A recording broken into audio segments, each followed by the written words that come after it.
En la caja del supermercado, ayudé a una anciana a pagar su compra. Me acercó a ella y me susurró con urgencia. Cuando tu hijo se vaya, no toques la nieve que hay fuera de tu casa. Tu vida depende de ello. Pensé que no eran más que los desvaríos confusos de una mujer mayor con demencia.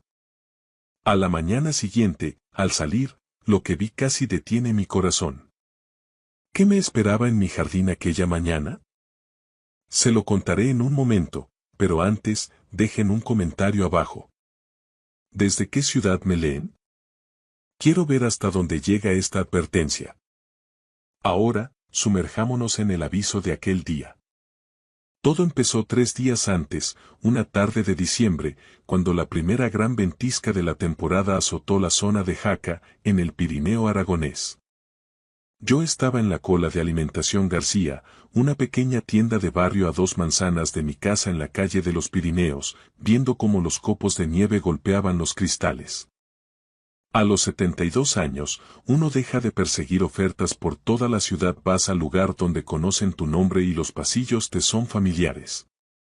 La anciana que me precedía contaba monedas sobre el mostrador con dedos temblorosos.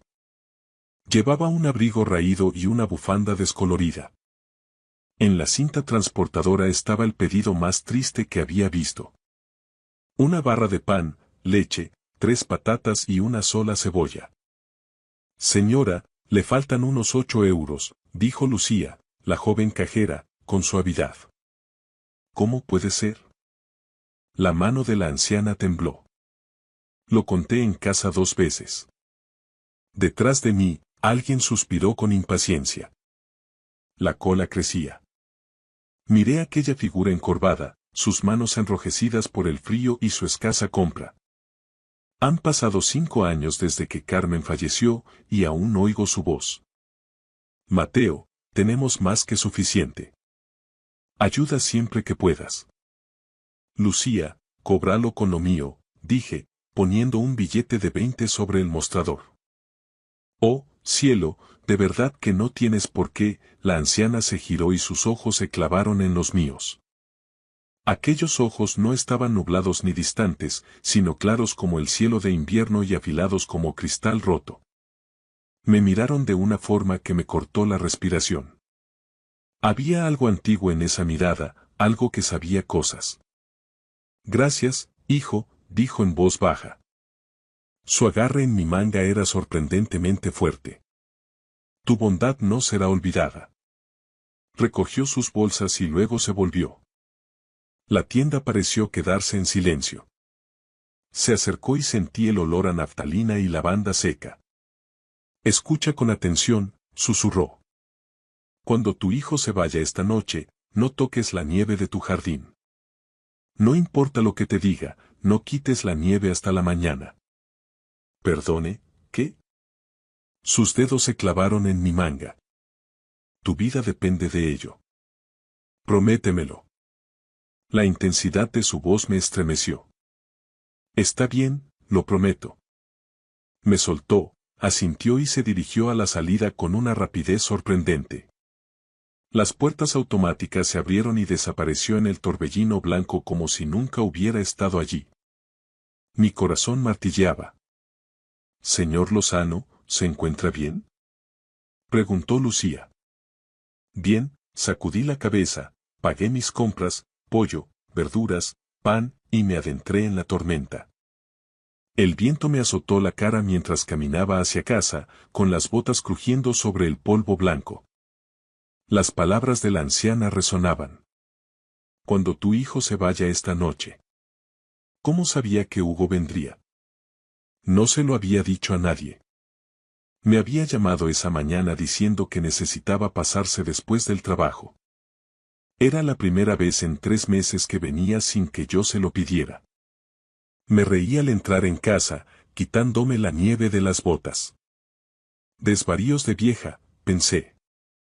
Probablemente demencia senil, se obsesionan con cosas raras y ven patrones donde no los hay. Pero algo en sus ojos se quedó conmigo mientras observaba la tormenta por la ventana de la cocina. Algo que sugería que había visto cosas que yo no podía imaginar. Había mirado directamente a mi futuro y visto algo que la aterraba. Algo que involucraba a mi hijo y la nieve que ahora cubría mi jardín con una manta blanca inmaculada. Aquella tarde, los faros iluminaron la pared de mi salón. Alrededor de las 18:30, el coche negro de Hugo entró en la rampa, con las ruedas crujiendo sobre la nieve acumulada. Abrí la puerta antes de que pudiera llamar. Hugo, entra. Te vas a congelar. No puedo quedarme mucho, papá. Entró sacudiéndose la nieve de la chaqueta, pero sin quitársela. A sus 38 años, mi hijo se había convertido en un extraño. De rasgos afilados, siempre pegado al móvil, siempre con prisa por estar en otro lugar. Tengo un viaje de trabajo, dijo, sin mirarme a los ojos. Salgo en 1 hora. Solo quería ver cómo estabas. ¿Qué detalle? Traté de que no se notara mi sorpresa. ¿Cuánto tiempo? 1 semana, quizá 10 días. Miró por la casa, deteniéndose en las fotos de Carmen, y luego se acercó a la ventana que daba al jardín trasero. Las carreteras se están poniendo mal. Pasarán las máquinas quitanieves por la mañana. Papá, tienes que limpiar la rampa esta noche antes de que empeore, insistió Hugo. ¿Esta noche? Hugo, todavía está cayendo. Hazlo esta noche, su voz tenía un tono que no me gustó. Ya no eres un chaval. Si pasa algo, los servicios de emergencia tienen que poder entrar. Esa preocupación me pareció forzada, demasiado ensayada, demasiado insistente. Estaré bien, dije. Ah, sí. Se acercó más. Estarás aquí solo, ¿verdad? Nadie vendrá a verte. Los vecinos, los García, están en Alicante, ¿no? ¿Cómo sabes eso? Les llamé la semana pasada para asegurarme de que alguien te echaba un ojo. Un escalofrío me recorrió la espalda. Cuando tu hijo se vaya esta noche, no toques la nieve de tu jardín. Sé cuidarme solo, dije lentamente. Solo limpia la entrada, papá. Por favor, antes de acostarte, miró su móvil y frunció el ceño. Me tengo que ir. El vuelo sale temprano mañana. Vuelo. Pensé que era un viaje de trabajo en coche. Hubo un segundo de vacilación. Conduzco hasta Zaragoza esta noche y vuelo desde allí. Se dirigió a la puerta y yo le seguí. Hugo, ¿va todo bien? Perfecto. Solo estresado por el trabajo. Se detuvo en el umbral. Por un momento, vi algo en sus ojos. Desesperación, miedo. Prométeme que limpiarás la nieve esta noche. Las palabras de la anciana sonaron como una campana de advertencia. Me lo pensaré. Papá. Conduce con cuidado, hijo. Me miró con la mandíbula apretada, luego se dio la vuelta y caminó hacia su coche. Vi desaparecer sus luces traseras en la cortina blanca de la nieve que caía. Cerré la puerta con llave, eché el cerrojo y me quedé en el pasillo en penumbra, escuchando el crujir de la casa. La visita de Hugo se sentía mal. Su insistencia por la nieve se sentía mal. Sus preguntas sobre quién vendría a verme se sentían muy mal. Fui a la ventana trasera y miré mi jardín. La nieve estaba inmaculada, hermosa. Mi pala estaba apoyada contra la pared del garaje, a mano. La advertencia de la anciana resonaba en mi mente, mezclándose con el comportamiento extraño de Hugo. Dejé la pala donde estaba. Esa noche, cerré todas las puertas y me fui a la cama, pero el sueño no llegaba. Me quedé en la oscuridad, escuchando el aullido del viento y el golpeteo de la nieve contra los cristales, preguntándome qué demonios estaba pasando.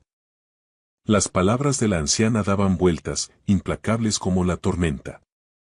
Tu vida depende de ello.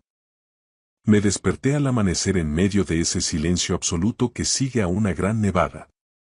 El mundo contenía el aliento bajo una manta blanca. La tormenta había pasado en algún momento de la noche. Con la espalda dolorida, bajé a la cocina. Puse el hervidor y, mientras esperaba a que el agua hirviera, me acerqué a la ventana. Fue entonces cuando las vi. Huellas.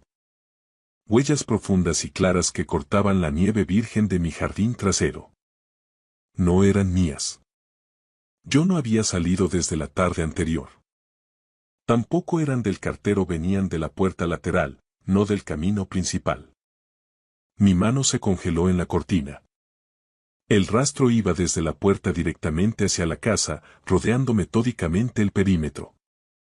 Se detenían en cada ventana de la planta baja. El salón, la cocina donde yo estaba, y la parte trasera, donde la ventana de mi dormitorio daba al jardín. Las huellas llegaban justo hasta el cristal, lo suficientemente cerca como para que quien las hizo hubiera podido mirar dentro, hubiera podido verme dormir. Y ahí, se me cortó la respiración. Marcas en la nieve bajo el marco de la ventana. Marcas de forcejeo, como si alguien hubiera probado la ventana, intentando ver si estaba abierta.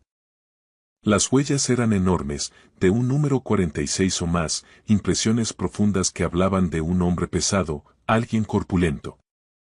La zancada era amplia, decidida. Alguien había caminado alrededor de mi casa anoche mientras yo dormía, probando las cerraduras, buscando una forma de entrar. Me flaquearon las piernas. Me agarré a la encimera para no caer. Si hubiera limpiado la nieve como Hugo insistió, como prácticamente me suplicó, estas huellas habrían desaparecido, cubiertas por las mías, destruidas por el raspado de la pala. Nunca habría sabido que alguien estuvo aquí. El hervidor empezó a silbar y di un salto como si me hubieran disparado. Lo apagué con manos temblorosas. ¿Quién? ¿Por qué? ¿Qué querían? ¿Y cómo, en nombre de Dios, sabía aquella anciana que esto pasaría? Pensé en la visita de Hugo, su insistencia por la nieve, el hecho de preguntar si estaría solo, el tono desesperado cuando dijo: «Prométemelo». Las huellas no mentían. Alguien había estado aquí, rodeando mi casa como un depredador acechando a su presa. Y Hugo quería que yo borrara la evidencia antes de verla. Me obligué a respirar. Las huellas eran frescas. No había caído nieve nueva desde que la tormenta terminó a medianoche. Quien las hizo vino después de eso, en mitad de la noche, en la oscuridad, mientras yo dormía, ajeno a que alguien estaba al otro lado de mi ventana. Miré de nuevo las marcas bajo la ventana del dormitorio. Habían intentado entrar. Si esa ventana hubiera estado abierta. Mi mano buscó el móvil en el bolsillo de mi bata. El inspector Samuel Valdés era el oficial de la zona desde hacía 20 años. Me había ayudado mucho cuando Carmen murió, pasándose a verme los primeros meses. Un buen hombre, sólido, de confianza. Busqué su número. Mi pulgar dudó sobre el botón de llamada. Esto no era una gamberrada de adolescentes. Aquellas no eran huellas de niños. Era algo más. Algo que me revolvía el estómago con un miedo que no sentía desde hacía décadas. La cara de la anciana brilló en mi memoria. Aquellos ojos claros que sabían cosas. Ella lo había visto. De alguna manera imposible, lo sabía. Y ella me había salvado. Presioné llamar. El teléfono sonó 1, 2 veces. Valdés. Samuel, soy Mateo Lozano. Necesito que vengas, mi voz era más firme de lo que me sentía. Alguien estuvo en mi jardín anoche e intentó entrar en casa. El inspector Valdés llegó en 20 minutos. Bajó del coche, un hombre alto de unos 50 años con una presencia que te hacía sentir seguro solo con tenerlo cerca. Señor Lozano, me estrechó la mano con firmeza. Enséñeme. Le llevé a la ventana trasera. Estudió el jardín y luego salió. Observé cómo se ponía de cuclillas junto a las huellas, haciendo fotos. Se movía metódicamente, siguiendo el camino del intruso. Cuando volvió a entrar, su expresión era sombría. Botas del número 46, suela pesada. Este hombre pesa al menos 100 kilos, me miró con seriedad. Señor Lozano, esto no fue al azar. Estaba probando cada punto de entrada. ¿Probando para qué? Para ver cuáles eran vulnerables. Valdés sacó una libreta. Cierra las ventanas por la noche, ¿verdad? Siempre. Desde que falleció mi mujer. Bien. Eso probablemente le salvó. Su vecina de enfrente, la señora Beltrán, tiene cámaras de seguridad, ¿no? Rosa. Sí. Vamos a hablar con ella. La señora Rosa Beltrán abrió la puerta con una bata de guata, abriendo mucho los ojos. Mateo. ¿Qué pasa? Siento molestarla tan temprano, dije. Necesitamos revisar sus cámaras de anoche. Valdés tomó el mando, retrocediendo en la grabación. Pruebe sobre la medianoche, dije. Pasó horas de calle vacía y nieve cayendo. Entonces, ahí, Valdés congeló la imagen. 23:44. Un sedán oscuro bajó despacio por la calle, sin luces. Se detuvo frente a mi casa. Un hombre bajó, alto, de hombros anchos, con una chaqueta oscura y un gorro de lana. Miró a ambos lados y caminó hacia mi puerta lateral. ¿Sabe a dónde va?, masculló Valdés. El hombre desapareció en mi jardín. Pasaron los minutos. 8, 10, 12. Luego reapareció, caminando con la misma calma y seguridad. Subió al coche y se fue. Atrás, dijo Valdés.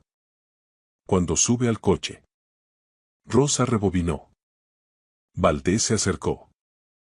¿Puede ampliar? La imagen se pixeló, pero se podía ver parte de la matrícula. Algo terminado en 27. Y hay algo en la puerta. ¿Ve eso? Entorné los ojos. Había un logotipo o letras en el lateral del coche, demasiado borroso para leerlo. Coche de empresa, quizá. Valdés sacó fotos con su móvil. Señora Beltrán, envíeme este video por correo. ¿Está Mateo en peligro? La voz de Rosa temblaba. Vamos a asegurarnos de que no lo esté. De vuelta en mi casa, Valdés miró sus notas. ¿Ha venido alguien a su casa recientemente? ¿Alguien inusual? La cara de Hugo cruzó mi mente. Su insistencia desesperada por la nieve, sus preguntas sobre si estaría solo. Mi hijo pasó ayer tarde, dije lentamente. Hacía meses que no venía. La pluma de Valdés se detuvo. Y quería que limpiara la nieve de la entrada. Insistió mucho. Se enfadó cuando dije que esperaría. El silencio se hizo denso. ¿Cree que iba a robarle? Miré aquellas huellas, las marcas bajo mi ventana. Ya no sé qué pensar. La radio de Valdés chirrió. Se apartó, habló en voz baja y volvió. Estoy pasando la matrícula parcial y el logo por el sistema. Mientras tanto, haré que una patrulla pase por aquí cada hora. Mantenga las puertas cerradas. Todas. No habrá a nadie que no conozca. ¿Cree que volverá? Valdés miró la imagen congelada en la pantalla. La figura oscura, los movimientos deliberados. Hombres como este no se rinden tras echar un vistazo, dijo en voz baja. Tenemos que averiguar quién es antes de que regrese. A mediodía, Valdés llamó con noticias que me helaron la sangre. Marcos Bolea, dijo sin preámbulos. Ese es nuestro hombre. Sus huellas están en el sistema y tiene antecedentes de hace 20 años. Me senté pesadamente en la mesa de la cocina. ¿Qué clase de antecedentes? Asalto, lesiones, violencia organizada. Ha pasado por prisiones en Madrid y aquí en el norte. Salió hace 18 meses. La voz de Valdés era sombría. Señor Lozano, este hombre no es un ladrón. Es alguien a quien contratas cuando quieres que un problema se solucione. La habitación pareció inclinarse. ¿Se solucione? ¿Quieres decir? Quiero decir que no trabaja solo. Alguien le envió a su casa. Alguien le pagó. Mi mano apretó el teléfono. ¿Para qué? En eso estamos. Pero Mateo. Rara vez usaba mi nombre de pila, y eso me indicó la gravedad del asunto. Tipos como Bolea no vigilan casas para robar. Se les paga para hacer cosas que la mayoría no haría. ¿Cosas como qué? Hubo una pausa. Cosas que no quiero decir en voz alta hasta que lo tengamos bajo custodia. Se me secó la boca. Samuel, hemos encontrado el hostal donde se aloja. Uno a las afueras, en la carretera a Sabiñánigo. Se registró hace 3 días con nombre falso, pero el recepcionista lo identificó por la foto. Pagó en efectivo. Conduce un coche de alquiler, el sedán del video. Hace 3 días. Justo antes de la visita de Hugo, justo antes de que aquella anciana me advirtiera sobre la nieve. ¿Qué quería ese hombre de mí? No lo sé aún, pero no vamos a esperar a averiguarlo. Hemos posicionado unidades cerca del hostal y estamos rastreando sus movimientos. Y Mateo, hemos revisado sus registros telefónicos. Hizo una llamada anoche a las 23:30, justo antes de aparecer en su casa. Estamos rastreando el número, pero alguien le dijo que fuera. Alguien le dio su dirección. Pensé en las huellas otra vez, en cómo revisó metódicamente cada ventana. Iba a volver, ¿verdad? Dije en voz baja. Lo de anoche era solo un reconocimiento. Esa es nuestra valoración, sí, la voz de Valdés se endureció. Por eso necesito que me escuches bien. Quédate dentro. Cierra todo. Voy a dejar a un oficial fuera de tu casa el resto del día y la noche. Si Bolea se acerca a esta calle, lo pillaremos. Mateo, pausó Valdés, ¿hay alguien que pueda querer hacerte daño? ¿Alguna disputa, problemas de dinero, algo? La cara de Hugo volvió a mi mente. La desesperación en su voz, el prométeme que limpiarás la nieve, las preguntas sobre si estaría solo. No. No se me ocurre nadie, dije, pero las palabras se sintieron como mentiras en mi boca. Bueno, piénsalo bien, porque alguien contrató a Marcos Bolea. Alguien que sabe dónde vives. Alguien que lo quería allí anoche. Después de colgar, me quedé sentado en la mesa mucho tiempo. Marcos Bolea, un hombre contratado para hacer desaparecer problemas, y alguien lo había apuntado hacia mí. La advertencia de la anciana, el comportamiento de Hugo, las huellas. Las piezas estaban ahí, esparcidas como un rompecabezas que no quería resolver. Podría llamar a Hugo, exigirle la verdad, pero las preguntas que se formaban en mi cabeza eran demasiado terribles para decirlas en voz alta. El pensamiento era una locura. Era mi hijo, mi niño. Pero había visto las huellas. Había oído a Valdés. Alguien a quien contratas cuando quieres que un problema se solucione. Un pavor gélido se instaló en mi pecho, pesado como una piedra. Esto no era el azar. Alguien quería algo de mí, algo permanente. Y en algún lugar de mi mente, en un rincón donde no quería mirar, empezaba a entender quién. Lo detuvieron a las 16, solo 2 horas antes de que planeara volver a mi casa. Valdés me llamó con la noticia. Lo tenemos, Mateo.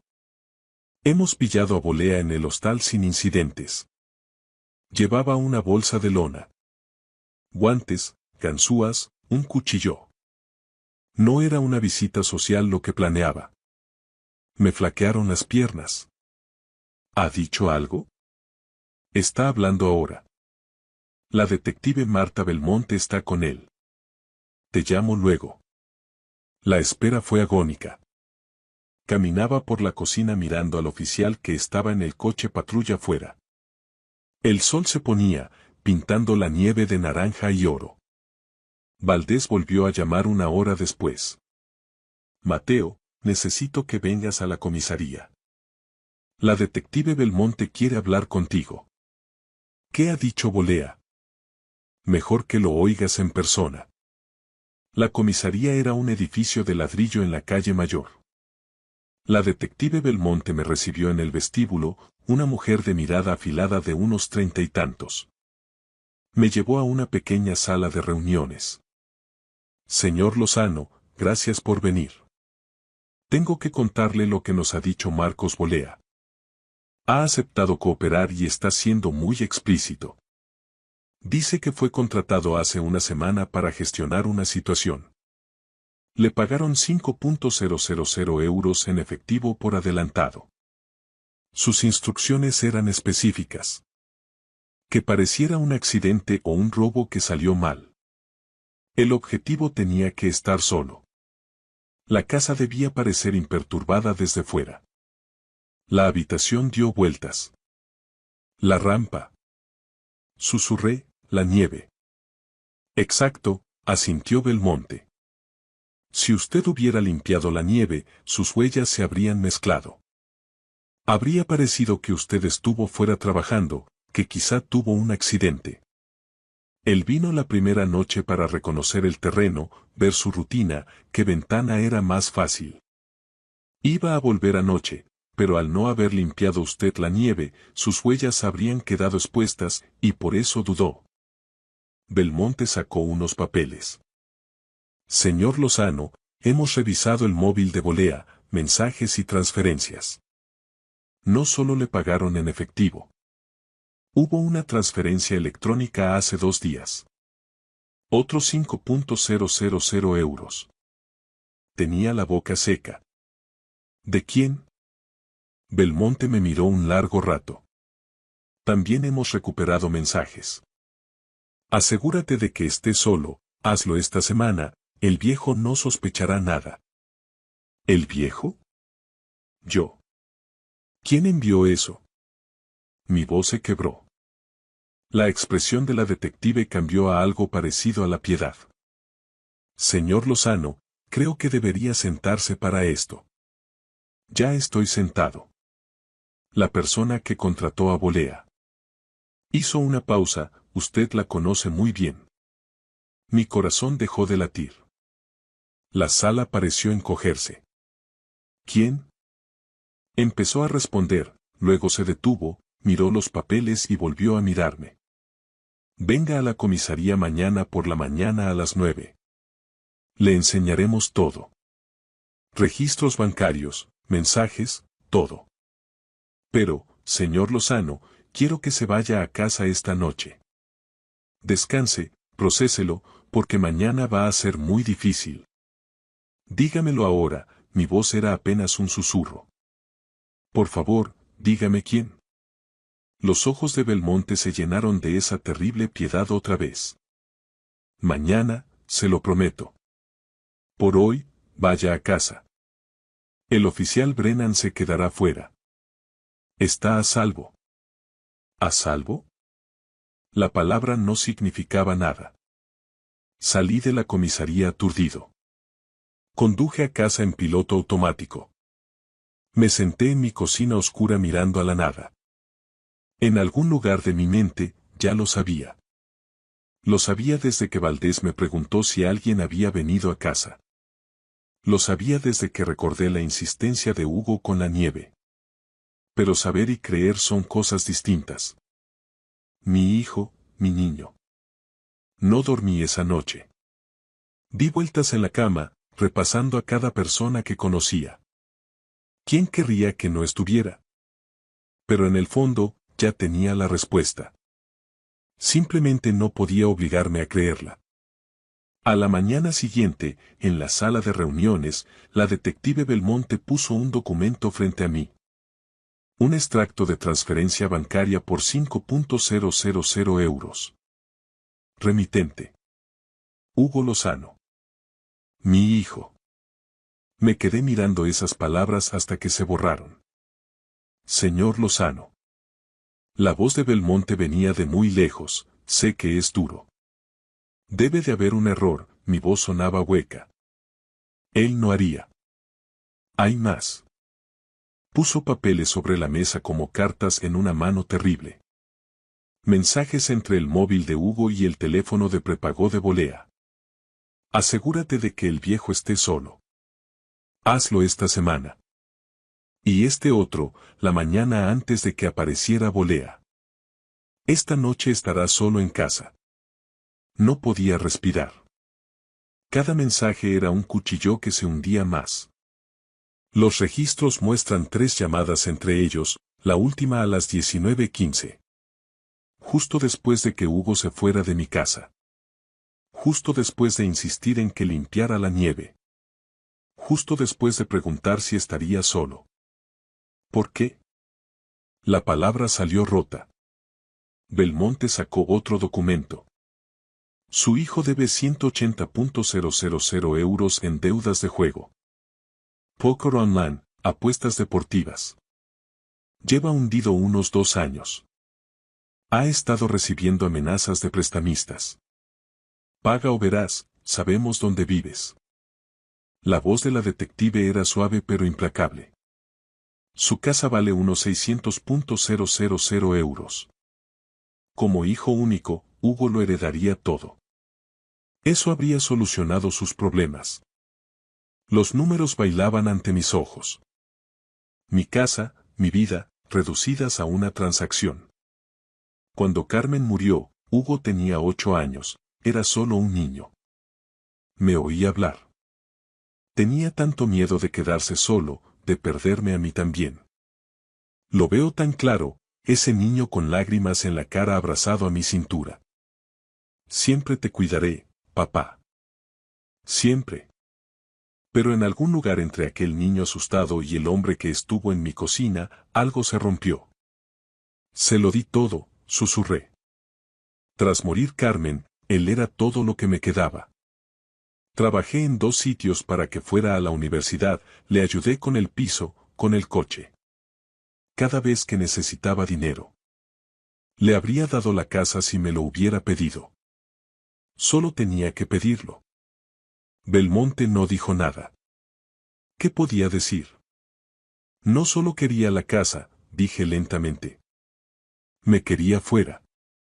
No en una residencia, no viviendo en otro sitio. Fuera.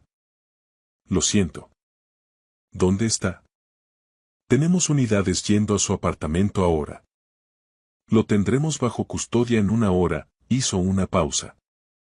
¿Quiere estar aquí cuando lo traigan? No tiene por qué. Pensé en ello. En no volver a ver la cara de Hugo. En dejar que se convirtiera en un extraño más. Pero necesitaba entender. Necesitaba ver sus ojos cuando supiera que yo había sobrevivido. Quiero verle, mi voz era más firme. Cuando lo traigan, necesito ver su cara. Me levanté para irme con las piernas inestables. En la puerta, me volví. Aquella anciana en la tienda. Ella lo sabía. De alguna manera sabía lo que él planeaba. A veces la gente ve cosas que los demás pasamos por alto, dijo Belmonte. O a veces, pensé, ven exactamente lo que hay. Y yo estuve demasiado ciego para notar que mi propio hijo era capaz de esto. El niño que prometió cuidarme siempre había contratado a alguien para asegurarse de que nunca más necesitara que me cuidaran. Arrestaron a Hugo esa tarde en el aeropuerto de Zaragoza. Intentaba coger un vuelo a México. Valdés me llamó a las 18. Llegué a la comisaría 20 minutos después. Me llevaron a una sala de observación con un cristal de una sola vía.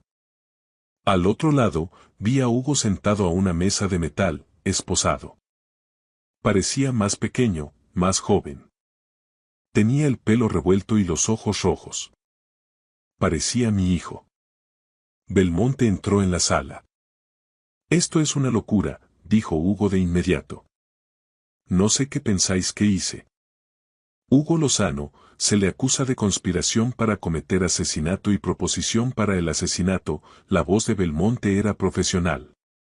Tenemos las transferencias, los mensajes, Las llamadas. Vi la cara de mi hijo desmoronarse. Vi cómo se daba cuenta de que no había salida. No tuve elección, soltó de repente. Me iban a hacer daño. Esa gente. No entendéis de lo que son capaces. Así que contrataste a alguien para que le hiciera daño a tu padre, dijo la detective. La casa está ahí parada, la voz de Hugo subió, desesperada. Él ya es mayor. No necesita todo ese dinero. Soy su hijo, se supone que lo voy a heredar de todas formas. Solo lo necesitaba ahora. Y él. Él no lo habría entendido. Mis manos se cerraron en puños. No lo habría entendido. Como si yo fuera el problema. Como si yo fuera el irracional. Así que pagaste a Marcos Bolea para que pareciera un accidente, dijo Belmonte suavemente. Hugo bajó la cabeza. Le dije que tenía que parecer natural. Una caída, un robo. Algo. No quería. Se le quebró la voz, no quería que sufriera. Qué generoso, Hugo. Belmonte se inclinó hacia adelante. Tu padre está aquí. Está mirando. Hugo levantó la cabeza de golpe. Sus ojos recorrieron la sala, posándose en el espejo, en mí. Papá. Su voz era pequeña, rota. Papá, por favor. Lo siento. Estaba desesperado. No sabía qué más hacer. No pude escuchar más. No podía verle poner excusas. No podía oírle reducir mi vida a un problema que necesitaba solución. Me dirigí a la puerta. Señor Lozano, Valdés estaba allí, ¿quiere hablar con él? Miré a través del cristal una última vez al hijo que había criado. Al niño que había amado, al hombre que había pagado para terminar conmigo. No, dije en voz baja. No tengo hijo. Salí de la comisaría a la fría tarde de diciembre. La nieve por fin había parado. El cielo estaba despejado y empezaban a aparecer las estrellas. El aire era nítido y limpio. Por primera vez en días, pude respirar. Detrás de mí, oí a Hugo gritando mi nombre, suplicando. No miré atrás. La primavera llegó pronto aquel año. Para marzo, la nieve se había ido. El juicio fue rápido. Hugo se declaró culpable. Le cayeron 25 años. Marcos Bolea, 30. No asistí a la sentencia. Vendí la casa en abril y no podía seguir allí. Compré un piso pequeño en el centro de Jaca, con vistas a la Peña Oroel. Un dormitorio, perfecto para empezar de cero. Mis antiguos vecinos me llamaban cada semana. Rosa Beltrán llamaba todos los domingos. Pero fue un cartel en la tienda de alimentación lo que cambió las cosas. Un grupo comunitario en el centro de mayores. Empecé a ir los martes. Conocí a Javier, Ricardo, Ernesto y Lolo. Empezamos a jugar al ajedrez los jueves. Fuimos a ver un partido del Huesca. Simplemente existíamos juntos. Sin preguntas, sin piedad, solo amistad. Una mañana de mayo, volví a Alimentación García. Lucía seguía tras la caja. Señor Lozano, ¿cuánto tiempo? Me mudé al centro, pausé. Lucía, aquella anciana de diciembre. A la que le pagué la compra. ¿La has vuelto a ver? Su sonrisa se desvaneció. Es lo más extraño del mundo. Llevo trabajando aquí 6 años. Nunca la vi antes de ese día. Nunca la vi después. Jamás. Fue como si apareciera solo para ese momento, y luego se fue. Me quedé allí pensando en aquellos ojos claros. Tu vida depende de ello. Aquella noche, sentado en mi balcón, vi la puesta de sol. Pensé en esa mujer. Había visto algo aquel día, algún futuro terrible, y lo cambió. Salvó mi vida con unas palabras sobre la nieve. Nunca sabré quién era. Quizá una mujer confundida que tuvo un golpe de suerte. Quizá algo más. No importaba. Lo que importaba era que yo estaba aquí, respirando, viendo el atardecer, haciendo amigos, construyendo una vida que era mía. La familia no es solo con quien naces. Es quien decide quedarse, quien aparece con un tupper de comida, quien juega al ajedrez los jueves. Mis vecinos, Javier, Ricardo, Ernesto. Ellos eran mi familia ahora. Levanté mi taza de café al aire. Quien quiera que fueras, susurré, gracias. Salvaste más que mi vida. Me diste la oportunidad de vivirla. Nunca es tarde para empezar de nuevo. La vida ofrece segundas oportunidades de formas extrañas. A veces, a través de una advertencia sobre la nieve. Tenía 72 años y apenas empezaba a entender lo que significaba vivir de verdad. Mirando atrás, veo las señales que ignoré. La distancia, la desesperación. No seáis como yo. No dejéis que el amor os ciegue ante el peligro, incluso si viene de la familia. Dios envió ayuda cuando más la necesitaba. Creo que aquella mujer misteriosa fue su mensajera. Dios ve lo que nosotros no podemos y sabe lo que nos negamos a creer. A veces trabaja a través de extraños para salvarnos de nuestra propia sangre. La lección. La confianza se gana, no se debe. La familia no es el ADN, es la presencia, la lealtad y el amor en acción. Pasé 72 años creyendo que la sangre lo era todo, solo para descubrir que mi verdadera familia me esperaba en una partida de ajedrez y en un voluntariado. Estas historias de abuelo no son solo entretenimiento. Son advertencias, lecciones, recordatorios de que el mal puede tener una cara familiar, que la salvación llega inesperadamente y que nunca es tarde para volver a empezar. Si un viejo como yo puede reconstruirse a los 72, cualquiera puede. Si esta historia os ha llegado al corazón, dejad un comentario diciendo desde dónde me veis. Me encanta saber hasta dónde llegan estas historias. Compartidlo con alguien que necesite este mensaje sobre la confianza y los nuevos comienzos. Vuestro apoyo lo es todo. Hasta la próxima. Gracias por escuchar mi historia hasta el final. Si resonó contigo, dale like, escribe en los comentarios qué fue lo que más te tocó y no olvides decir de dónde eres. Suscríbete al canal, vienen muchas más historias. Aquella mañana, los rayos de sol que se filtraban por las persianas de la cocina no lograban calentar mi corazón. Mi mirada estaba vacía, fija en un sobre marrón que yacía en silencio sobre la mesa del comedor. El sobre llevaba el logo oficial del juzgado de familia. Mis manos temblaban violentamente mientras lo alcanzaba lentamente. Mi corazón latía con fuerza, como si supiera que mala noticia se escondía dentro. Ya habían pasado 3 semanas desde que Elena no volvía a casa. Mi esposa, aquella mujer que una vez prometió serle fiel en lo bueno y en lo malo cuando ambos empezábamos desde cero, ahora había cambiado por completo.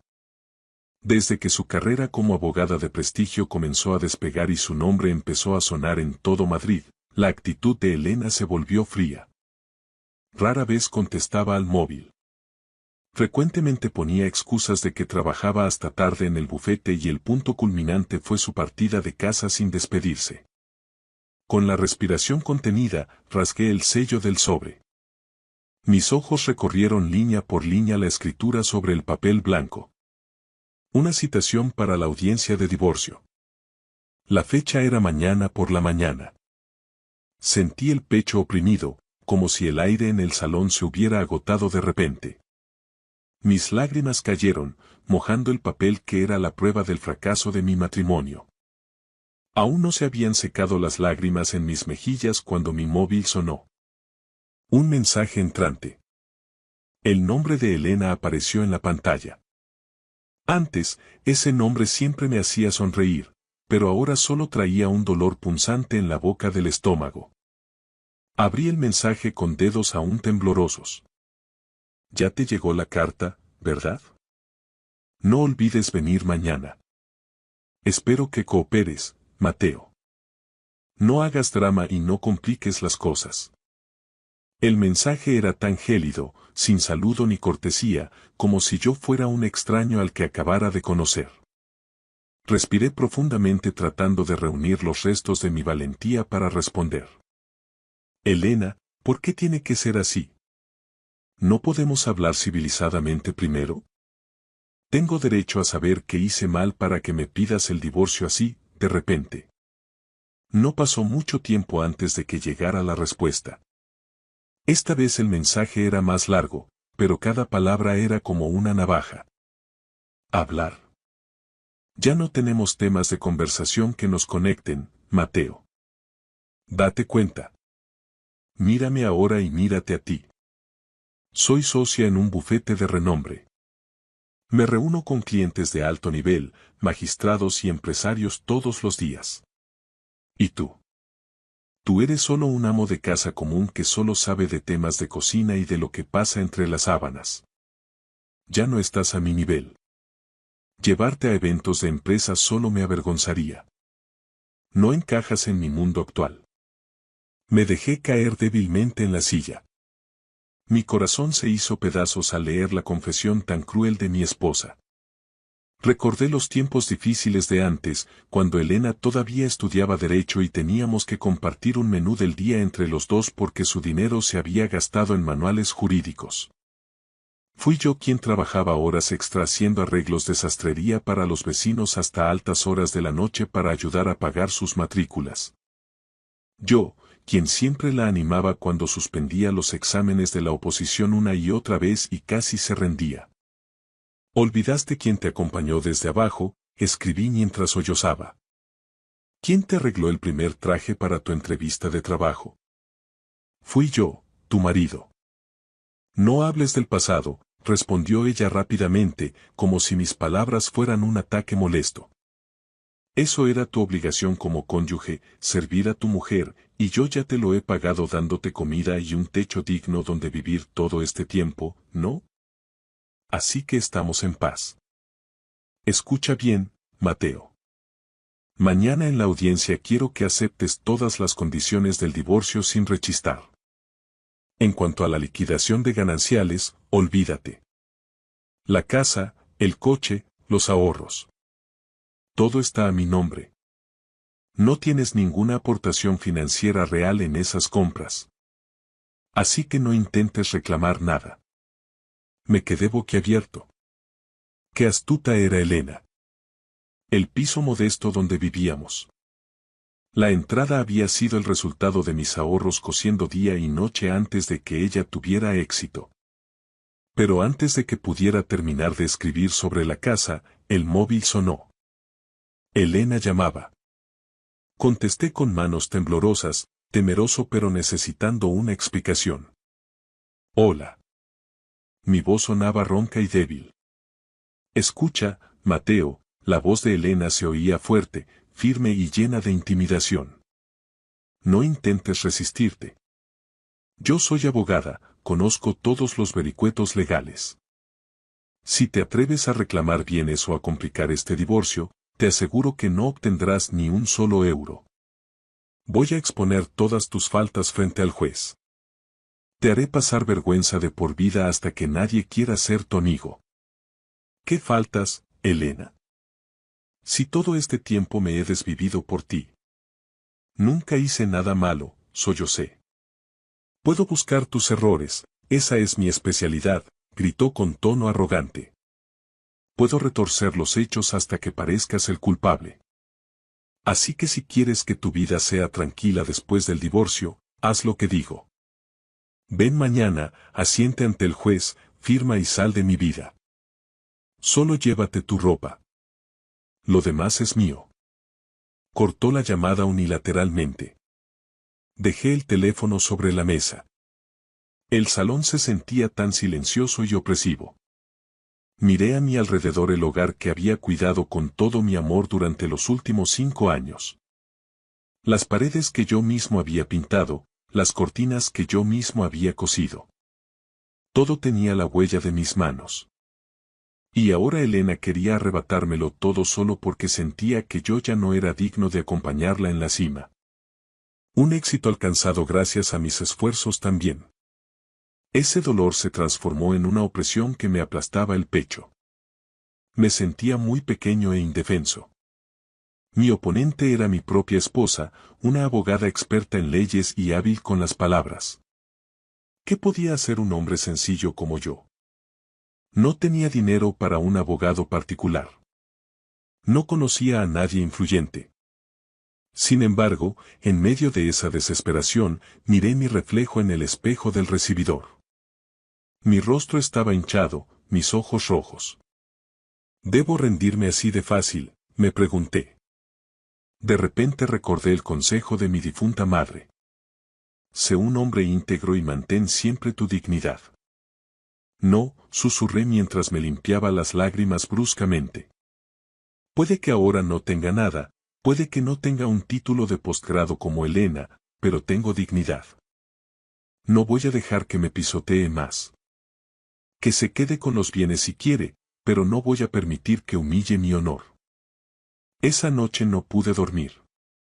Pasé la noche empacando algo de mi ropa en una vieja maleta de mano. No me llevaría nada más si eso era lo que ella quería, pero iría al juzgado mañana con la cabeza alta. Enfrentaría a Elena. Le demostraría que aunque pudiera divorciarme, no podía destruir mi espíritu. Al amanecer, cerré mi vieja maleta. No tenía dinero para un taxi porque Elena había bloqueado el acceso a nuestra cuenta conjunta. El único coche se lo había llevado ella hacía una semana. Iré en autobús, murmuré. No pasa nada. Antes también estaba acostumbrado al transporte público, mucho antes de que Elena llegara a donde está. Fuera, el viento de la sierra soplaba con fuerza, como anunciando la tormenta que enfrentaría. Cerré los ojos orando para que Dios me diera fuerzas. Sin que yo lo supiera, el destino ya había preparado otro escenario. Un encuentro sencillo a la mañana siguiente que lo cambiaría todo. El sol de la mañana ya se sentía abrasador en mi piel cuando me paré frente al espejo de mi habitación, arreglándome el cuello de una camisa sencilla que había perdido color por los lavados. Era la camisa que Elena me había regalado hacía 5 años, cuando cobró su primer sueldo como pasante. En aquel entonces, me la dio con una mirada llena de amor, pero ahora esa prenda solo era testigo mudo de mi desgracia. Elegí un pantalón de vestir y unos zapatos limpios. No llevaba reloj ni joyas. Mi alianza de boda ya la había guardado en el cajón la noche anterior. Se sentía demasiado pesado usar ese símbolo cuando el lazo iba a ser cortado a la fuerza ante la ley. Salí de la casa, mi castillo, y cerré la puerta con cuidado. La llave que quizás pronto tendría que entregar. Solo llévate tu ropa, lo demás es mío. Esas palabras volvieron a resonar. Al salir al portal, vi a algunas vecinas cotilleando cerca de la frutería. Traté de agachar la cabeza, pero fue en vano. Mira, ahí va Mateo, susurró una de ellas. ¿Qué arreglado va tan temprano? ¿A dónde irá? Dicen que va a lo del divorcio, dijo otra con tono de chisme. Pobrecillo. Y eso que su mujer es una abogada de éxito. Ahora ella va en cochazo y él caminando. ¿Habrá hecho Mateo algo malo para que lo dejen así? Comentó otra. Ya sabes, la gente con dinero busca a alguien de su posición. Quizás él no supo estar a la altura y ella se ha buscado a otro más apuesto. Esas palabras afiladas me atravesaron. Sentí deseos de gritar, de decir que había sacrificado mi juventud y mi energía para apoyar la carrera de Elena, que no me cuidaba no por dejadez, sino porque ahorraba cada céntimo para comprarle a ella trajes caros para que no pasara vergüenza ante sus clientes. Pero elegí callar. Aceleré el paso, dejando atrás el desprecio de las vecinas. El camino hacia la parada del autobús era largo. Caminaba por la acera polvorienta mientras los coches de lujo pasaban a mi lado, recordándome al que solía conducir yo con Elena. Antes me sentaba al volante escuchando sus relatos sobre los casos que ganaba. Ahora solo era un peatón marginado bajo el sol. El miedo en mi pecho era mucho más perturbador que el calor. Imaginaba la sala de audiencias fría y formal. Imaginaba a Elena sentada allí con su traje de marca, acompañada de colegas que sabían hablar con tecnicismos, listos para despedazar mi dignidad con argumentos legales que yo no entendía. ¿Y si digo algo mal? ¿Y si el juez cree sus mentiras? ¿Y si me echan a la calle sin nada? ¿Dónde viviré? Ese miedo era un monstruo que devoraba mi valentía. Apreté con fuerza la correa de mi bolsa.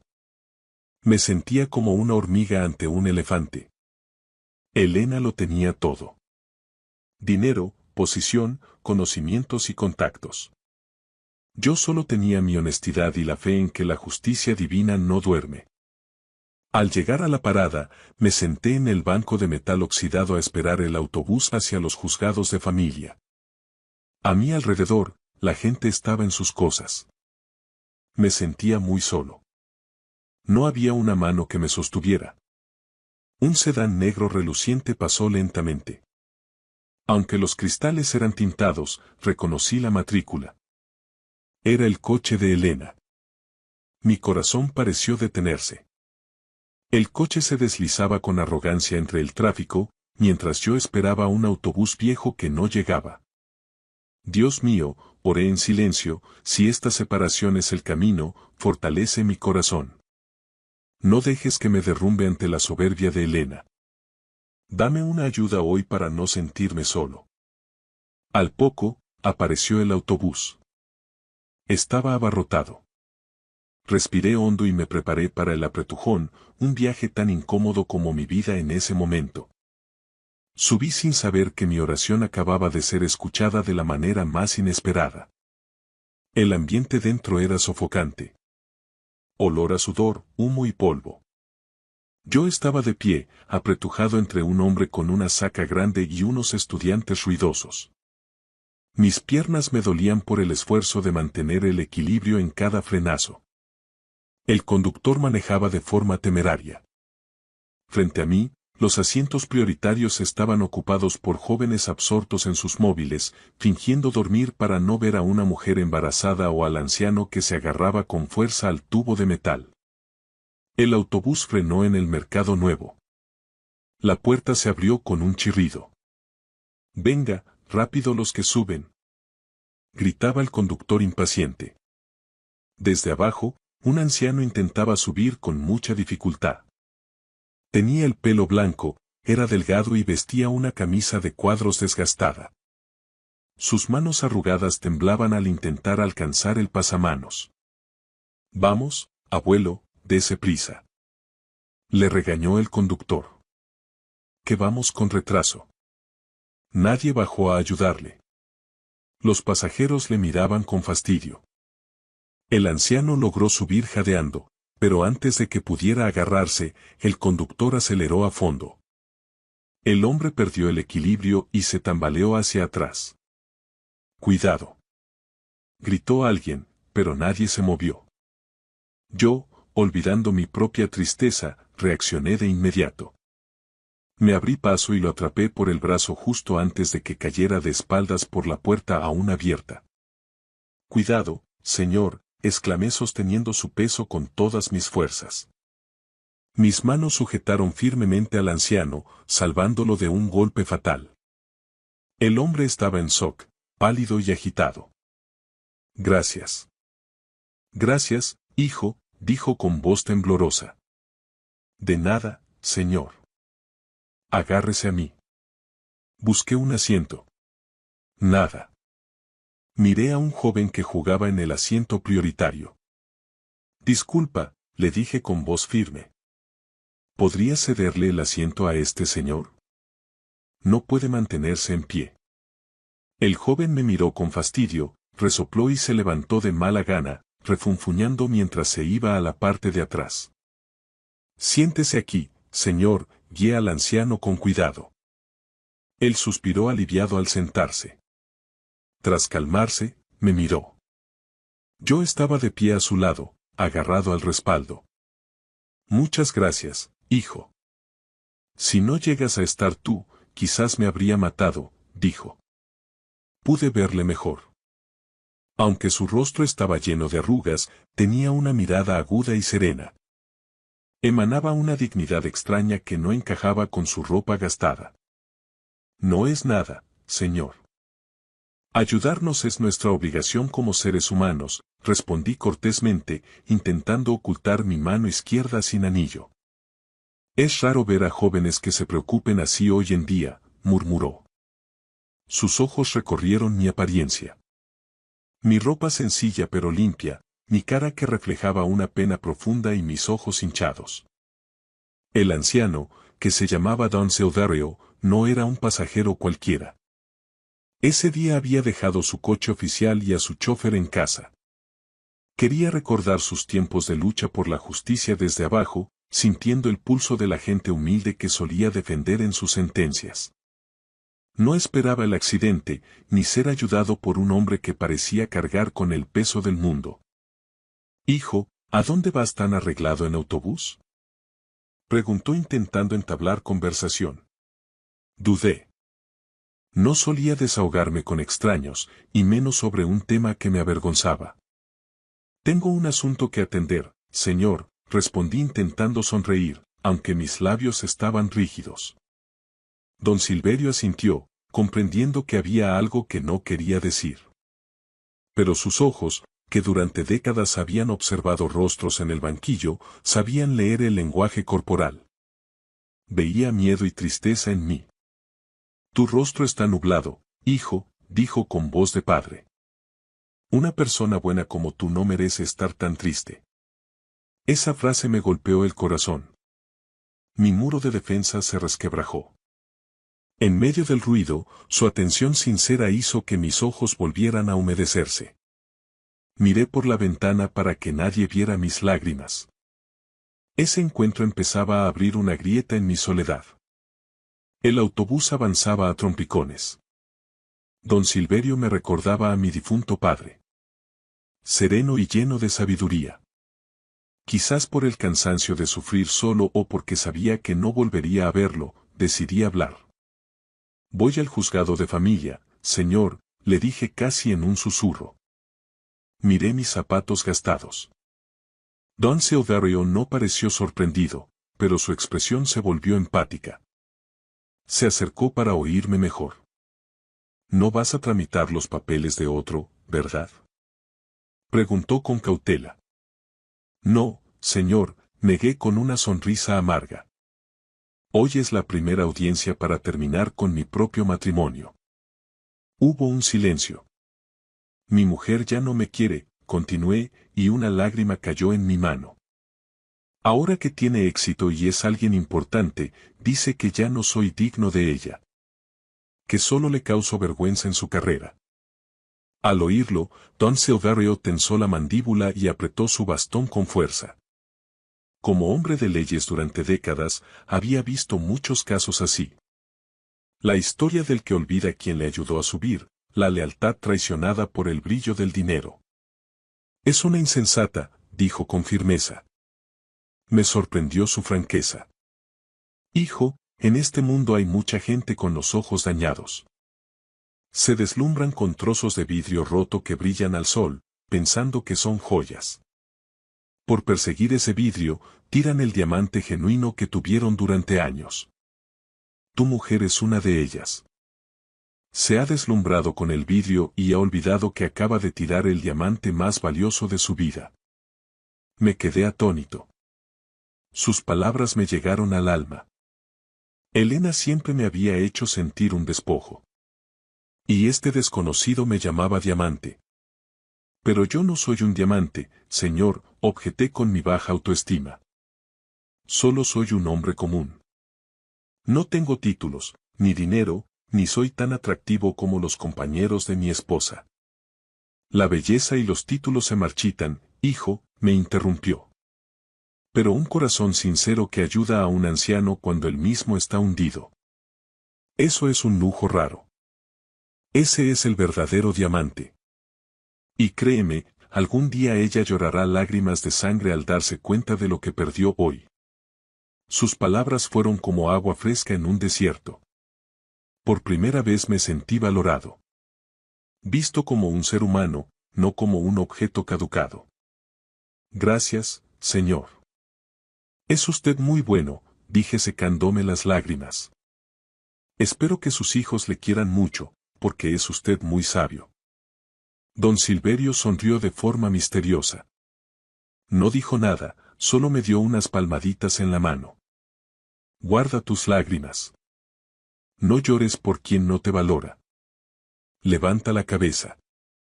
No has hecho nada malo. Que el mundo vea que eres fuerte. Juzgados. Juzgado de familia. Gritó el conductor. Me sobresalté. El viaje había volado. Mi corazón volvió a latir con fuerza al ver el campo de batalla. Tengo que bajar aquí, señor, me despedí ayudándole a levantarse. ¿Usted dónde baja? Yo también bajo aquí, hijo. Fruncí el ceño. ¿También tiene asuntos en el juzgado? Sí, tengo un asuntito que resolver. Y de paso quiero acompañarte, respondió tranquilamente mientras caminaba hacia la puerta. No se moleste, señor, estará cansado. No es molestia. Al contrario, quiero asegurarme de que entres ahí con la cabeza alta. Considéralo mi forma de pagarte el haberme ayudado, dijo con humor. Bajamos del autobús. Estábamos frente al imponente y frío edificio del juzgado. Su presencia me daba una tranquilidad extraña. Ya no estaba solo. Caminamos juntos hacia la puerta, yo listo para enfrentar a Elena y su soberbia. Sin saberlo, el paso lento del anciano a mi lado iba a causar un terremoto en aquel lugar. Entramos en el vestíbulo de grandes columnas. El aire era pesado, cargado de rabia y tristeza. Don Silverio caminaba lento pero seguro, su bastón marcando el ritmo en el suelo de cerámica. Nuestra apariencia llamaba la atención. Yo, un hombre joven con ojos hinchados, y él, un anciano con ropa gastada que parecía fuera de lugar en un edificio tan elegante. Al llegar a recepción, me detuve. No quería arrastrarle a mi drama. Señor, gracias por todo, le dije. No quiero que pierda su tiempo aquí. Además, el ambiente no es agradable. Don Silverio sonrió. Mateo, un viejo como yo tiene todo el tiempo del mundo. En casa estoy solo. Aquí hay aire acondicionado y se está fresco. Déjame sentarme un rato en la sala de espera, así descanso las piernas. Pero señor, cuando llegue mi mujer, temo que sea grosera. Es muy temperamental cuando no se hace lo que ella quiere. Su rostro se puso serio. Justamente por eso quiero estar aquí. Quiero ver qué clase de mujer se atreve a despreciar a un hombre tan íntegro como tú. No sufras por mí, este viejo tiene mucha piel dura. Los gritos de una joven no me van a dar un infarto. Me conmovió su determinación. Asentí, sintiéndome aliviado por no estar solo. Nos sentamos en el corredor. La gente nos miraba con sospecha, incluso el guardia de seguridad vigilaba a don Silverio por su aspecto. Pero él estaba impasible, con la barbilla alta, como si aquel edificio fuera su casa. Yo no paraba de retorcerme las manos, buscando a Elena. Tranquilo, susurró él. Respira hondo. No dejes que te vea temblar. Si te ve débil, se sentirá ganadora. Seguí su consejo. ¿Usted vivió algo así antes? Pregunté para distraerme. He visto a miles de personas llorar aquí, hijo. Unos de dolor, otros de arrepentimiento y otros de alegría por liberarse. El divorcio duele, pero a veces es la puerta a la felicidad. Dios te rompe el corazón hoy para salvar tu alma mañana. Sus palabras eran demasiado profundas para un pasajero común, pero no me atreví a preguntar más. Para mí, él era mi ángel protector. Número A15. Partes demandante y demandada, prepárense, anunció el altavoz. Me sobresalté. No era mi turno, pero el tiempo se agotaba. Miré el reloj. Casi las 9. Elena ya debería estar aquí. De repente, oí unos pasos firmes y arrogantes que resonaban en el pasillo. Conocía perfectamente ese sonido. Mi cuerpo se tensó. Ahí viene, susurré palideciendo.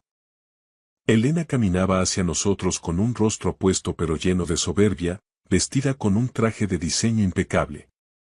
Detrás iba un hombre con un maletín grueso. Su abogado. Entraba como si fuera la dueña del lugar, sin mirar a nadie, esperando que todos se apartaran. Don Silverio entrecerró los ojos fijándose en ella. Apretó su bastón, no por miedo, sino para contener la rabia. Así que esta es la joyita, pensó. Veamos cuánto aguanta el vuelo antes de que se le rompan las alas. Agaché la cabeza, pero Elena ya me había visto. Una sonrisa burlona se dibujó en sus labios al verme en un rincón. Se desvió hacia nosotros con mirada despectiva, lista para lanzar sus dardos y hundirme antes de empezar. No se percató en absoluto del anciano de aspecto descuidado sentado a mi lado, que la observaba como un águila que tiene en la mira a su presa. Elena se detuvo frente a nosotros, ignorando por completo al anciano que descansaba a mi lado. Su perfume caro inundó el pasillo, un olor que antes me resultaba familiar y reconfortante, pero que ahora me producía náuseas.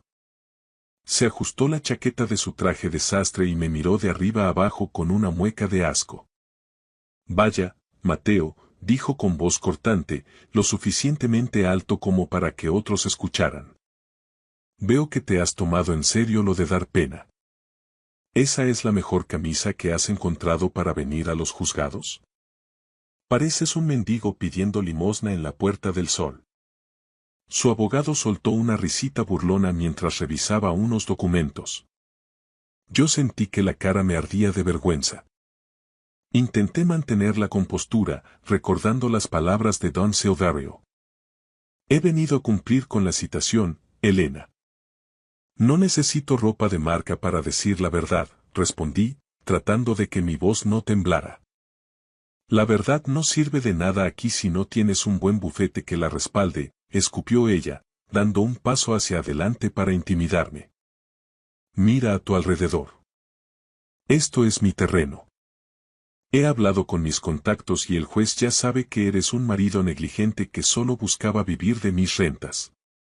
Si firmas ahora mismo la renuncia a cualquier compensación, te dejaré irte en paz. Si no. Bueno, ya sabes lo que le pasa a los que se enfrentan a mí. Acaban en la calle y con deudas que no podrán pagar ni en 3 vidas. Don Silverio, que hasta ese momento había permanecido en silencio con los ojos cerrados, soltó un suspiro profundo y abrió los párpados. Su mirada se clavó en Elena con una intensidad gélida. La soberbia es un pecado muy caro, jovencita, dijo el anciano con voz tranquila pero que resonó en todo el pasillo. Y en los juzgados, se suele pagar con intereses. Elena se giró hacia él por primera vez, como si acabara de notar un insecto molesto en la pared. ¿Y este quién es? Preguntó con desprecio, dirigiéndose a mí. ¿Tu nuevo mejor amigo, Mateo? ¿Lo has recogido de algún albergue para que te dé apoyo moral? Por favor, seguridad, saquen a este hombre de aquí, está molestando a los profesionales. El guardia se acercó, dudoso, pero Don Silverio no se inmutó. Lentamente, metió la mano en el bolsillo de su chaqueta gastada y sacó una pequeña cartera de cuero. La abrió y se la mostró a Elena y a su abogado. El abogado de Elena, que hasta ese momento se sentía el dueño del mundo, palideció de golpe. Sus ojos se abrieron como platos y el maletín casi se le resbala de las manos. Elena, que no alcanzaba a ver bien el carnet, frunció el ceño. ¿Qué es esto? Fuera de aquí, gritó ella. Elena, cállate. Le espetó su abogado con un hilo de voz, sudando frío. ¿Cómo que me calle? ¿Quién te crees que? Señora. Interrumpió el abogado, agarrándola del brazo para frenarla. Es el doctor Silverio de la Vega, expresidente del Tribunal Supremo y catedrático emérito de Derecho Civil. Es el hombre que escribió la mitad de los manuales con los que estudiamos en la facultad. El silencio que siguió fue absoluto. Elena se quedó petrificada. Su rostro pasó del rojo de la ira a un blanco cadavérico en cuestión de segundos. Miró de nuevo al anciano, que ahora se ponía de pie lentamente, apoyándose en su bastón con una elegancia que antes no había percibido. He pasado toda la mañana observando cómo tratas a este hombre, dijo don Silverio, caminando un paso hacia ella. Mateo me salvó de una caída en el autobús cuando nadie más movió un dedo. Me demostró que tiene lo que a ti te falta: integridad, honor y humanidad. Tú, en cambio, has usado las leyes, las mismas leyes que yo enseñé a respetar, como armas de extorsión y humillación. Elena intentó balbucear algo, pero las palabras no salían. Su arrogancia se había evaporado, dejando solo a una mujer asustada ante una leyenda viva del derecho español. Voy a entrar en esa sala, continuó don Silverio, mirando fijamente a Elena, pero no como un simple testigo.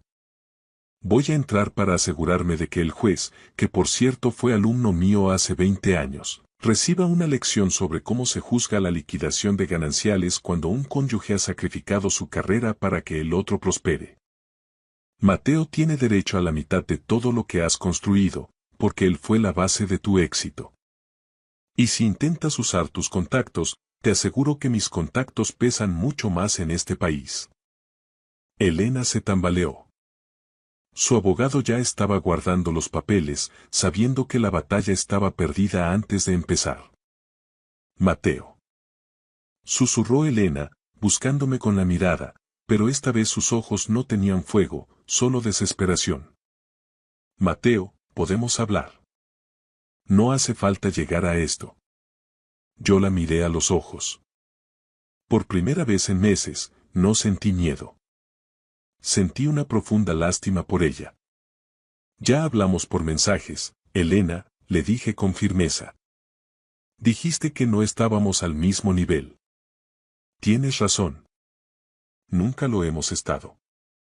Yo estaba aquí abajo cuidando de nuestro hogar, y tú estabas allá arriba perdiendo el alma. Entramos en la sala. La audiencia fue breve.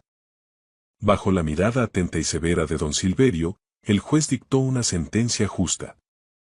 No solo obtuve la parte que me correspondía de la casa y los ahorros, sino una pensión compensatoria por los años de dedicación exclusiva al hogar.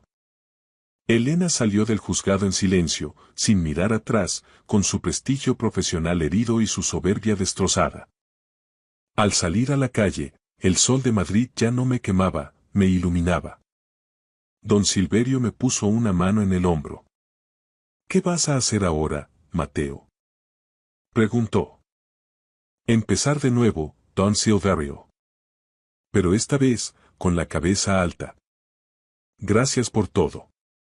No sé cómo pagárselo. Ya me has pagado, hijo, sonrió el anciano.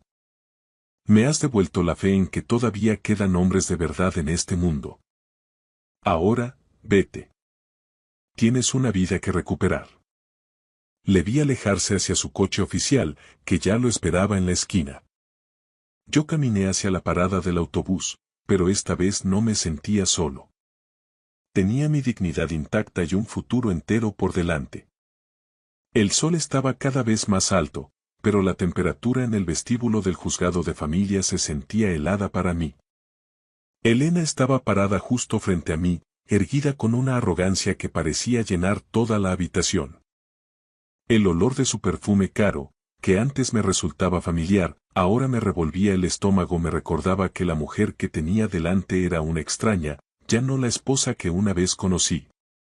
Junto a Elena estaba su abogado, un hombre igual de elegante que abrazaba un portafolios de piel con gesto altivo, ajustándose de vez en cuando sus gafas de marca mientras me miraba con desprecio. ¡Qué bien! exclamó Elena con un tono sarcástico y afilado. Su voz era deliberadamente fuerte para que la gente alrededor se girara a mirar. Finalmente has venido. Pensé que te quedarías llorando en casa por miedo a enfrentarte a mí. Respiré profundamente, tratando de enderezar mi espalda. Recordé el consejo que Don Silverio me había susurrado hacía un momento. No te veas débil. Vine porque es mi obligación legal, Elena. Respeto la citación de la audiencia, respondí con voz suave pero clara. Elena bufó, y una risa corta y cargada de veneno escapó de sus labios. Respetar la ley. ¡Ay, qué manera de hablar! Mírate, Mateo. Mira tu apariencia, vas descuidado, parece que no te has mirado en un espejo. ¿En qué has venido? ¿En ese autobús viejo y apestoso? ¿Por qué tu coche? Ah, claro, el coche lo tengo yo. Su abogado soltó una risita cómplice. Elena dio un paso hacia mí, bajando la voz pero manteniendo el tono hiriente. Escúchame bien. No sé quién es este viejo que traes al lado, pero dile que se vaya. Esto no es un parque para jubilados. Si crees que dar pena te va a servir de algo ante el juez, estás muy equivocado. En esta sala lo que cuentan son los hechos y el patrimonio, y tú no tienes nada. En ese momento, Don Silverio, que había estado observando la escena apoyado en su bastón, dio un paso al frente. Su presencia, aunque vestía con sencillez, irradiaba de repente una autoridad que hizo que el abogado de Elena se pusiera tenso. La educación no se compra con un título de abogada, jovencita, dijo don Silverio con una voz que, aunque tranquila, cortó el aire como un cuchillo. He visto a muchos como usted subir muy rápido despreciando a quienes les ayudaron, pero la caída suele ser mucho más estrepitosa. Elena me miró y luego al anciano, soltando una carcajada llena de soberbia. ¿Y quién es usted para darme lecciones? ¿Otro fracasado como mi marido? Seguridad, por favor, retiren a este señor, no tiene nada que hacer aquí. El abogado de Elena se acercó para decirle algo al oído, probablemente para que se callara, pero ella lo apartó. Entonces, Don Silverio sacó lentamente su cartera y mostró su identificación oficial. Al verla, el abogado de Elena se quedó lívido. Sus manos empezaron a temblar sobre el portafolios. ¿Pero qué? Elena se quedó sin palabras al ver la reacción de su propio abogado. Elena, susurró el abogado con voz entrecortada, cállate ahora mismo. Es el doctor Silverio de la Vega. Fue presidente de la Sala de lo Civil y es la máxima autoridad en derecho de familia de este país. El juez que va a llevar tu caso fue su alumno predilecto. El rostro de Elena pasó del rojo de la ira a un blanco ceniza. Su seguridad se desmoronó en un segundo. Don Silverio la miró con una mezcla de lástima y severidad. Hoy no solo se decide un divorcio, dijo el anciano. Hoy se va a hacer justicia por todos esos años en los que Mateo sacrificó su vida para que usted pudiera brillar. Entremos. La audiencia fue un desastre para Elena. Intentó alegar que yo no había aportado nada económicamente, pero don Silverio, actuando como mi consultor legal gratuito, dio mi declaración de tal forma que quedó claro que mi trabajo en el hogar y mi apoyo constante fueron los que permitieron que ella se convirtiera en socia del bufete. El juez dictó una sentencia ejemplar. La liquidación de gananciales sería del 50%, incluyendo el valor del despacho, y se me concedió una compensación por desequilibrio económico. Al salir de la sala, Elena se derrumbó en uno de los bancos del pasillo. Su soberbia había desaparecido. Ya no era la abogada poderosa, sino una mujer que se había quedado sola por su propia ambición. Me acerqué a ella una última vez. No te guardo rencor, Elena, le dije con calma. Pero espero que esto te enseñe que el éxito no vale nada si pisoteas a las personas que te aman. Me giré hacia don Silverio, que me esperaba junto a la salida. Gracias, señor. No sé cómo agradecerle esto. Ya lo has hecho, Mateo. Al ayudarme en aquel autobús, demostraste que los valores siguen vivos. Ahora ve y disfruta de tu nueva vida. Caminé hacia la salida de los juzgados. El aire de Madrid se sentía distinto, más puro. Ya no era el hombre humillado que entró horas antes. Tenía mi dignidad, los recursos para empezar de nuevo y, sobre todo, una conciencia limpia. Gracias por escuchar mi historia hasta el final. Si resonó contigo, dale like, escribe en los comentarios qué fue lo que más te tocó y no olvides decir de dónde eres. Suscríbete al canal, vienen muchas más historias.